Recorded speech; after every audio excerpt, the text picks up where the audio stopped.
안녕하세요. 라이프노트입니다. 오늘 제가 갖고 온 주제는 바로 우리의 역시 핫한 이슈이자 우리 국민의 영원한 이슈죠. 관심거리인데 바로 이 부동산에 관해서 이야기를 한번 해볼까 합니다. 부동산 중에서도 전세 시장에 대해서 이야기를 한번 해볼까 해요. 뭐 전세라는 거는 부동산 지배에서 삶의 한 형태입니다. 삶의 형태에는 세 가지가 있죠. 매매, 월세, 전세. 근데 사실 전세는 우리나라에만 있습니다. 네, 우리나라에만 있는 제도고, 보통은 외국에는 매매 또는 월세만 존재를 하죠. 그런데 우리나라가 점점 전세가 사라지면서 외국처럼 매매와 월세 형태로 따라가고 있다라는 겁니다. 기사에서도 뭐 여러 번 본 적이 있고 각종 매체에서 본 적이 있을 겁니다. 그래서 저도 한번 준비를 해봤습니다. 과연 대한민국에서 부동산에서 전세가 점점 사라지는 이유가 무엇일까 한번 간단하게 설명을 해보겠습니다.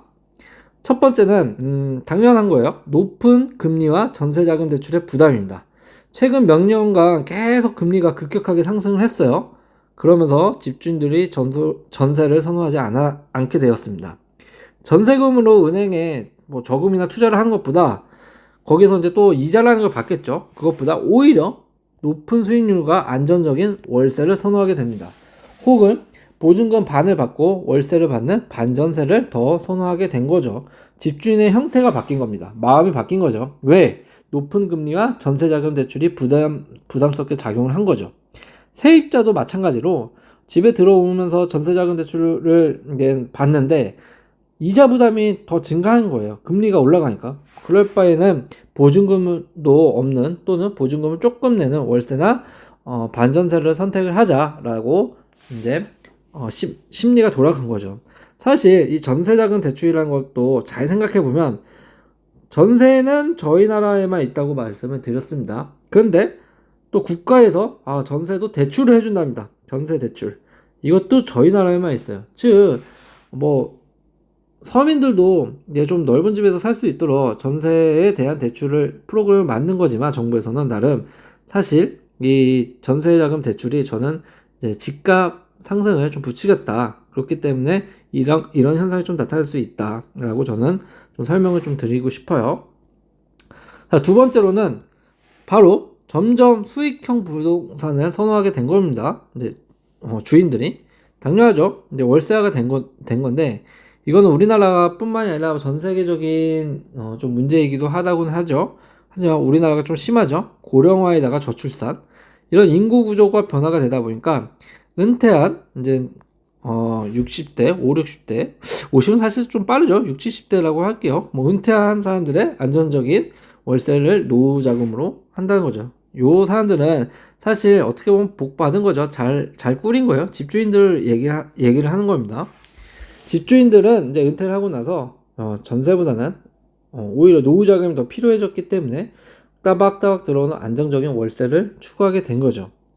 요즘 같은 시대에 월세 같은 안정 구조는 없다고 생각하게 되고 있습니다. 점점. 그리고 실제적으로 이것도 맞는 말이에요. 점점 수익형 부동산에 대한 수요가 좀 커지면서 저희 나라도 전세가 사라지고 있습니다. 또 하나를 뽑자면 저는 요 임대차 3법의 영향이 좀 크다라고 좀 볼 수가 있어요. 어느 정도 집주인에게 전세보다 월세를 좀 선호하도록 유도한 측면이 저는 있다고 봅니다. 그 중에 대표적인 예로 하나가 요 전월세 상한제인데, 요 전월세 상한제로 인해서 전세금을 이제 큰 폭으로 올릴 수 없게 됐죠. 그러자 월세로 집주인들이 전환을 하기 시작한 거죠. 그러니까 사람들이 전세금 어차피 이렇게 올리지 못할 거 그냥 전세 놓지 말고 다음 계약부터는 월세로 받자 하면서 점점 전세가 줄어들고 있는 겁니다. 그러면서 전세가 사라지고 있다라고 저는 말씀을 좀 드리고 싶어요. 그래서 요 임대차 3법이 뭐 어느 면에서는 양면성이 좀 있는데 어느 한쪽 면에서는 이게 이제 임차인을 꼭 보호하는 것 같지만 또 어떤 한쪽 면에서는 이렇게 월세를 전환하고 전세를 없애면서 임차인들의 좀 선택의 폭이 줄어들고 임차인의 좀 부담이 가중된 거 아닐까라는 생각을 좀 해보게 됐습니다. 그리고 이제 갭 투자가 점점 사라지게 됐죠. 아직도 뭐 갭 투자가 뭐 아예 없어진 건 아닙니다. 하지만 갭 투자라는 게 사라지면 전세가 사라진다 라고 좀 말씀을 드리고 싶어요. 왜냐하면 요 갭 투자라는 거는, 갭 투자가 뭐죠? 집값이 1억이고 전세가, 매매가가 1억이고 전세가가 8천이다. 그러면 요 갭 차이 2천만 원 현금을 통해서 전세를 껴안고 사는 걸 갭 투자라고 하죠. 그런데 요게 갭 투자가 사라진 겁니다. 그러니까 당연히 전세가 줄어들 수밖에 없죠. 갭 투자가 사라지는 배경은 뭐다? 바로 당연히 높은 금리와 부동산 시장 가격이 이제 안정세로 돌아서고 점점 하락을 한다라는 뉴스만 나오고 있기 때문에, 부동산 값, 집값은 떨어질 거라는 기대감으로 갭 투자가 점점 줄어들게 되죠. 왜냐? 이런 뉴스와 안 좋은 거리가 나오면 서민한테는 좋을지 몰라도 사실 이런 투자자, 그리고 갭 투자자들한테는 당연히 가격이 하락하는데 지금 갭 투자를 해서 들어갈 부동산 집값을 살 필요가 없는 거죠. 또 하는 필요가 없는 겁니다. 그런 위험을 때문에 갭 투자가 점점 사라지면 전세가 줄어든다. 그렇게 좀 말씀을 좀 드리고 싶어요. 그리고 바로 이 부분도 굉장히 요즘 들어서 더 많아지는 것 같은데, 요즘은 신축 아파트가 굉장히 많아지고 있습니다. 이제 뭐 2기 신도시 이상부터 해서 3기 신도시다 어디다 하면서 계속 신축 아파트가 지어지고 있죠. 심지어는 재건축까지 하면서 신축 아파트가 지어지고 있습니다. 그렇기 때문에 이 신축 아파트의 공급과 월세 선호화가 되기 시작합니다. 그러면서 전세가 좀 줄어드는데, 요 신축 같은 경우에는 절대 사람들이 구축보다는 신축 물어보면 열의 열은 구축보다 신축을 살고 싶어 합니다. 당연히 새 거니까요. 때문에 요 신축은 높은 전세가율 대신에 월세를 선호하는 집주인들이 늘어납니다. 이유는 요 신축 단지가 특히 대부분 비싼데, 그 중에서도 신축 단지가 고가인 경우가 더 많죠. 근데 그 고가인 경우가 더 많기 때문에 월세로 더 수익을 얻을 수 있다고 생각을 하기 때문이다. 이것도 사실이죠. 네. 이렇게 자기가 신축 단지는 사실 월세만 놔도 굉장히 수요가 많아서 월세도 많이 들어옵니다. 신혼부부가 잠깐 살다가 나가기도 좋고, 네. 그리고 뭐 신혼부부가 꼭 아니더라도 비싼 매매가보다는 확실히 전세, 월세가 더 싸기 때문에 어, 월세를 좀 더 높여받으려고 하는 집주인이 늘어나고, 세입자 같은 경우에는 아무래도 매매가는 부담이 되다 보니까 그래도 신축을 선호해서 월세도 들어오게 합니다. 때문에 신축단지는 인기가 굉장히 많아서 수익을 얻기 굉장히 좋은 형태죠. 그래서 집주인들이 점점 높은 전세가율 대신에 월세를 선호하는 현상이 나타난다.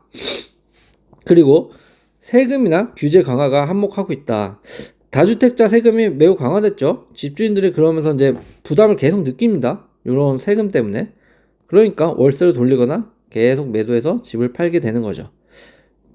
또 하필 국가에서 이런 전세보증금 가입 의무화 등도 집주인들의 부담을 느끼기 시작한 거죠. 이런 가입 의무화면 뭐 이상한 질문들을 집주인들한테 한 번씩 부담되게 물어봅니다. 이런 걸 굉장히 싫어하는 집주인도 있어서 뭐 국가 전세대출 같은 경우에는 집주인들이 아예 못을 박아 보이는 경우도 있죠. 은행 대출 외에 이게 또 국가에서 빌려주는 전세대출 같은 경우에는 이것저것 집주인들에게 또 매우 까다롭게 더 물어보는 경우도 있다고 합니다.